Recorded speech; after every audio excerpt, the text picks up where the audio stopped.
Hi, welcome to China Currents. I'm Chris. Last week, Typhoon Doksuri swept across China. On July 28, it made landfall in Xinjiang, Fujian province with winds equivalent to a Category 2 hurricane and rainfall that exceeded 300 millimeters. By the time it left Fujian, the typhoon had caused a direct loss of 52 million yuan. Floods and landslides caused by the typhoon had affected more than 720,000 people. Among them, over 400,000 were relocated as their homes were badly damaged. Here's a clip of the floods in the city of Fuzhou. Streets turning to rivers. We can imagine how desperate the adjacent residents and small business owners were. Wait, let's go back a little bit. Have you noticed a little semi-basement restaurant that was miraculously protected? The little restaurant is called Kuai Haoqing, literally means chopsticks passion. Thanks to the video, the restaurant went viral on social media. The owner was hailed as a 抗洪模范, a model in resisting floods. Fujian was not the only province suffered from typhoon. The biggest victims are surprisingly the northern provinces, which should have been in drought during summer. At 6 a.m. July 31st, the Central Meteorological Observatory issued a rainstorm red alert as the Typhoon Doksuri moved northwards, resulting in widespread heavy rainfall in several northern regions in China. Due to the impact of extreme weather and torrential rains, numerous tourist attractions in the Beijing, Tianjin, Hebei region, including the Forbidden City, the Tiananmen Square, and the Universal Studios, have been closed. The Beijing municipal government has urged citizens to stay indoors unless necessary. Meteorological experts have stated that this round of heavy rainfall has affected around 130 million people. Here's a clip of the flood in Beijing.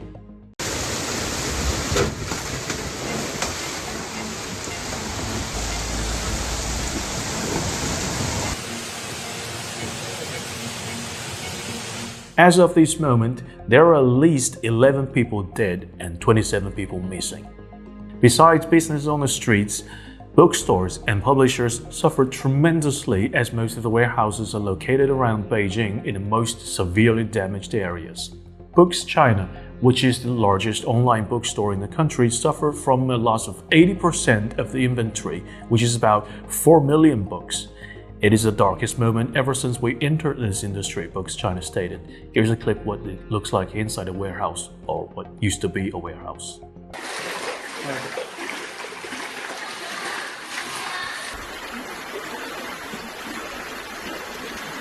Next up, let's turn to Chinese sports. On July 28th, the FINA World Championships in Fukuoka, Chinese swimmer Qin Haiyang made history by breaking the men's 200 meters breaststroke world record and winning the gold with a remarkable time of 2 minutes and 5.48 seconds. He becomes the first athlete ever to sweep all the gold medals in the men's 50, 100 and 200 meters breaststroke events at a single edition of the World Championships.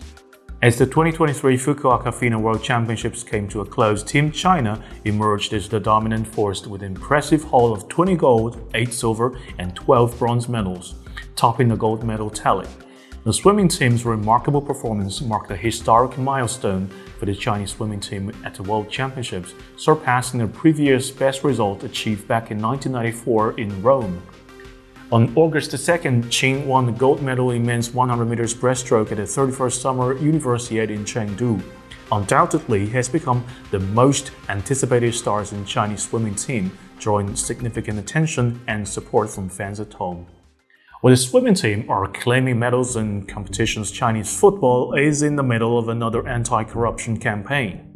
On August 2nd, former head coach of the Chinese men's national football team Li Jie is reportedly being prosecuted on 5 counts of bribery, including taking bribes, giving bribes, institutional bribery, taking bribes as a non-state employee, and bribing non-state employees. Li, born in 1977, is a prominent figure in Chinese football. By the age of 20, he was representing China in the World Cup qualifiers, and by 25, he participated in the 2002 FIFA World Cup in South Korea and Japan, later joining English Premier League club Everton. After retiring, he worked as Marcelo Lippi's assistant coach in Guangzhou and took over as the head coach of the Chinese men's national football team in January 2020. However, Li was sacked in 2021 due to the poor results. Throughout his career, he took on roles as player, coach, executive, endorser, and entrepreneur.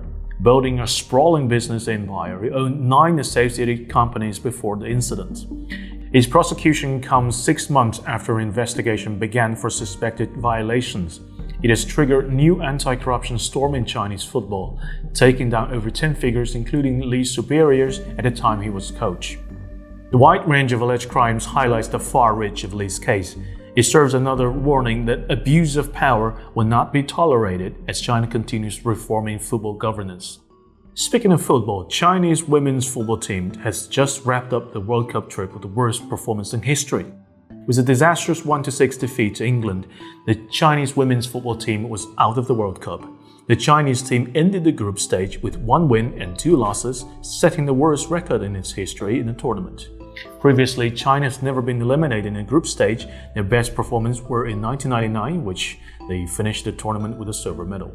The Chinese women's football team is seen as a source of Chinese pride, but in general, women's football has not received as much attention as men's football. Most people only pay attention to women's football at times of tournaments. Next up, a piece of news in an internationalization of RMB. In an unprecedented move, the Argentine government has announced its decision to utilize the Chinese currency RMB for its debt payment to the International Monetary Fund.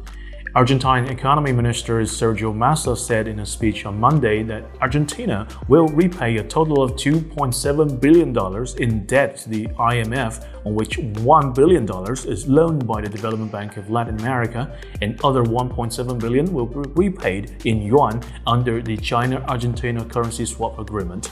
Massa also noted the agreement would allow Argentina to meet its IMF obligations without using a single dollar of its reserves.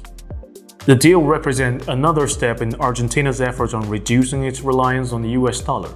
In June, the Central Bank of Argentina allowed the Chinese currency for deposit taking in savings and current accounts, as Argentina aims to diversify its payment methods. Earlier this year, Argentina announced that it will pay for its Chinese imports in RMB yuan rather than US dollars.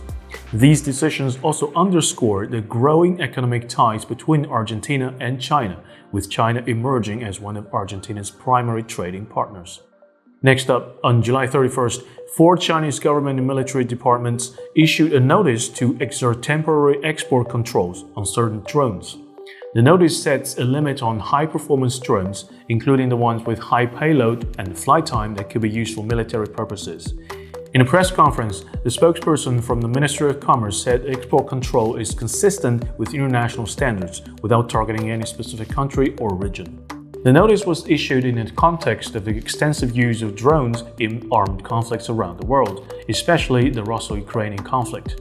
Drones, especially high-quality made-in-China civilian-level drones like DJI, are frequently used in military conflicts around the world. Despite DJI's efforts in banning the use of drones in conflicting areas like Ukraine and Russia, DJI's high reliability still attracts local militaries to smuggle drones into the areas. Many Chinese netizens connect this to the frequent drone attacks in Moscow in recent weeks. In online discussions, people joke that new regulations specifically target the former Soviet states. The extensive use of Soviet RPG-26 grenade weighs 3 kg, which just exceeds the maximum payload of exportable drones. Next up, let's take a look at the top trending songs in China. Recently, Chinese pop singer Dao Lang had made headlines on Chinese social media with his new album Mountain Song Rally, and more particularly with his new song Luo Cha Hai Shi. Dao Lang was once extremely popular in China back in the early 2000s. However, he has become semi-retired since 2013 as he felt the Chinese entertainment industry was corrupted. The song Luo Cha Hai Shi is based on a story from the Strange Tales from Liao Zhai, an ancient Chinese novel. The novel is a collection of supernatural stories written by Pu Songlin in the Qing dynasty. This particular song depicts a story in which the protagonist Ma Ji, a very handsome man, came across a city where people had completely different beauty standards. In the eyes of the locals, Ma Ji is a monster. To conform to the city, Ma Ji made himself appear ugly and soon became very successful. Some suggest the song is a retaliation towards rival pop stars who had criticized his work for being too down-to-earth and not cool enough. The song Luo Cha Hai Shi went so viral it was rumored to have broken the Guinness World Record with 8 billion hits, which was later debunked by the organization. Lastly, let's take a look at McDonald's. Milkshake is standard for McDonald's in the States. Yet in China, shakes are out of the menu since the 2000s. On August 2nd, in response to netizens' petition to bring back the milkshake, McDonald's China CEO Zhang Jiayin explained that McDonald's stopped selling milkshakes in mainland China because it didn't sell well. Many people didn't like the thick texture and preferred smoother drinks like Coke. Currently, milkshakes have been discontinued in almost all Asian countries. In response to online calls for the return of the milkshake, Zhang Jiayin said it may just be a nostalgia of childhood. Milkshakes are not the only cultural difference in McDonald's menu. Many popular dishes in its Chinese restaurants are proven to be failures in the North American market. Spicy chicken wings, for instance, are extremely popular in China but were ranked among the biggest failures in the States. Similarly, Chinese found it hard to accept buffalo wings and turkeys. Therefore, to some degree, all multinational food chains are fusions in one way or another. Hail to orange chicken, pineapple pizza, and Shanghai schnitzel. That's all for today. Thank you for watching this episode of China Currents. If you have any thoughts and comments about our show, please reach us at the email address below. I'm Chris, looking forward to hearing from you, and see you next time.